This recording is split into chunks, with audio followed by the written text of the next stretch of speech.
for a meet and greet, I had to have a good cry. Because he did a lot of healing for me, and I know he's going to do that for you. So, Pastor Jim.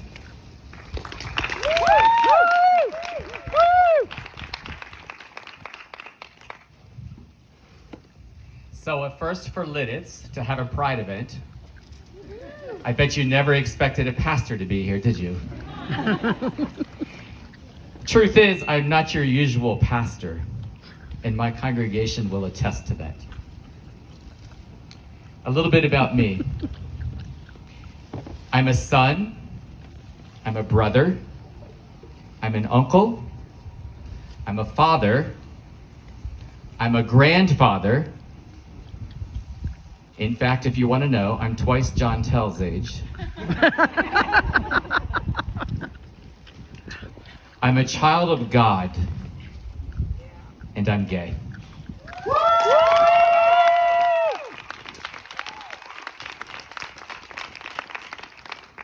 I grew up in York County, you know, they're over there on the other side of the river. And I knew when I was about this big that I wanted to be a pastor. It should have been a clue to my parents because I loved the bright colors, I loved the festivals, I loved the candles. But my parents claimed they never knew. And then along comes those teenage years. You know, those wonderful, glorious years? For those of you that are teenagers, they are survivable. But they are only survivable if you get people to walk with you in your life. When I was a teenager, I did not know what the word homosexual meant because gay meant something different in the 60s. But I knew that I was different. It was also at the same time that I heard from my own church, of which I had been a part of, say, yeah, you know, those homosexuals, they don't belong here. They're, as I heard earlier someone say, an abomination. So I gave up my dream. I gave up my dream, and instead I started listening to people. I started listening to what the culture said to me, and they said, well, you need to get married to a woman. You need to have a family. You need to have a job, but not in the church. I got married to a woman. I have 2 sons. But somewhere along the line, I realized this isn't working for me. This isn't me. And by that point in time, I did not know the song that we heard earlier, This Is Me. After a divorce, I started reimagining what it might be like to be a pastor. When one of my pastors, and by that time I had 5, one of them, and all 5 had said, no, stay where you are. You do good with food. I was in the catering business. One of them came back to me and said, Jim, I'm very sorry. What do I need to do to get you to go to seminary? I began a conversation with a person of faith who helped me to see that through all of my life up until that point in time, I was too worried about what people said I should do, what others said I should be, how I should act. And this person taught me, listen to what God is saying to you.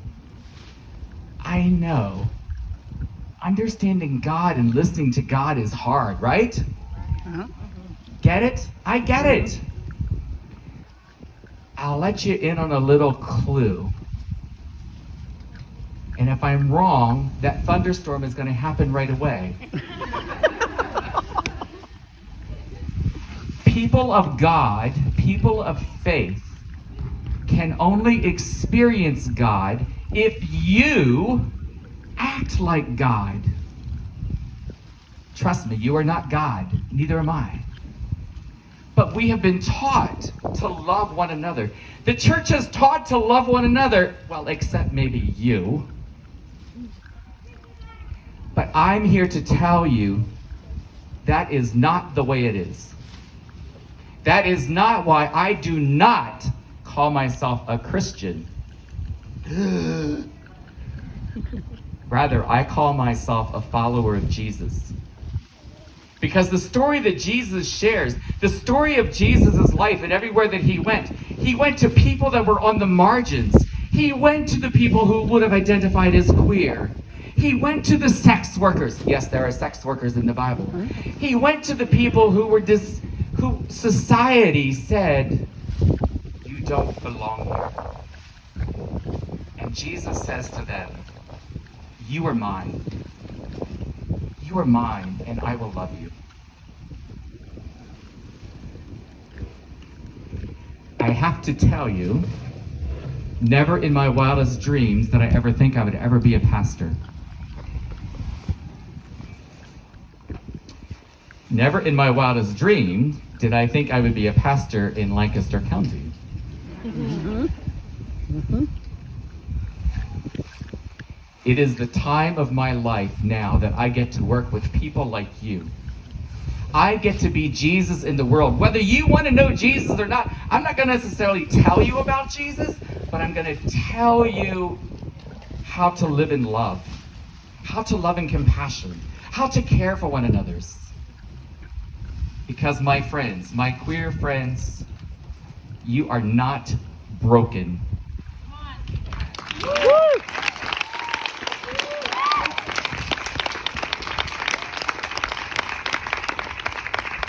You are not broken. You are in need of healing. You are in need of love. You are in need of a place to belong. Because you can be a follower of Jesus and be queer.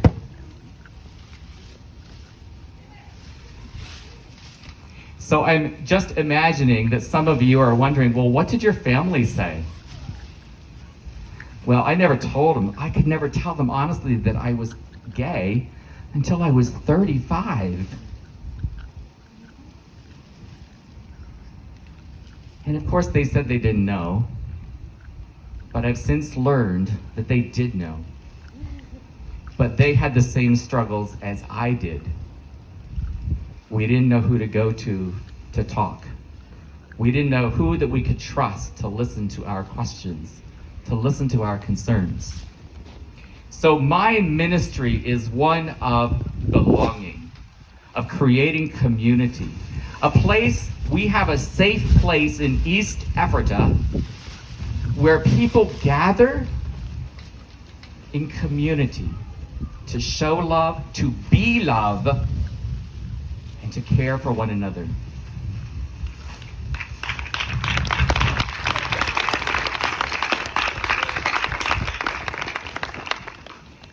So if you've not heard of Bergstrasse Lutheran Church, oh, forget the Lutheran part, just Bergstrasse Church. We are at the intersection of 222 and 322, high atop the hill. And we are part of a faith community that has been around for 269 years.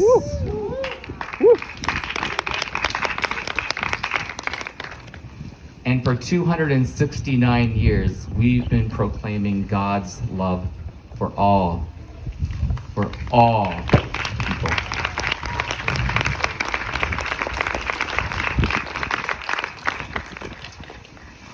I imagine that you're also wondering, well, what does your congregation think? Do they know you're gay?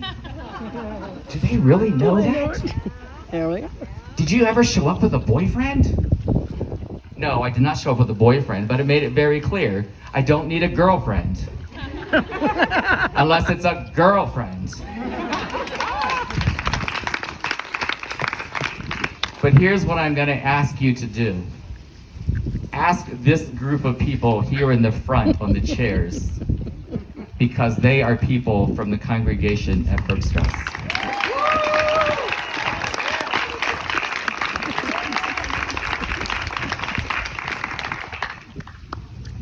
And there are some people there from Holy Trinity in Ephrata, because our two congregations believe that God's message of love needs to go beyond the area of Ephrata and go into Lititz and Mannheim and Brickerville and New Holland and wherever you go.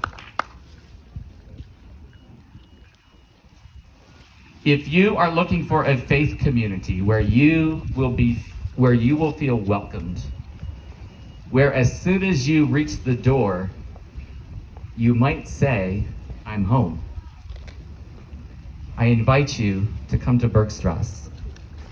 We've been waiting for you.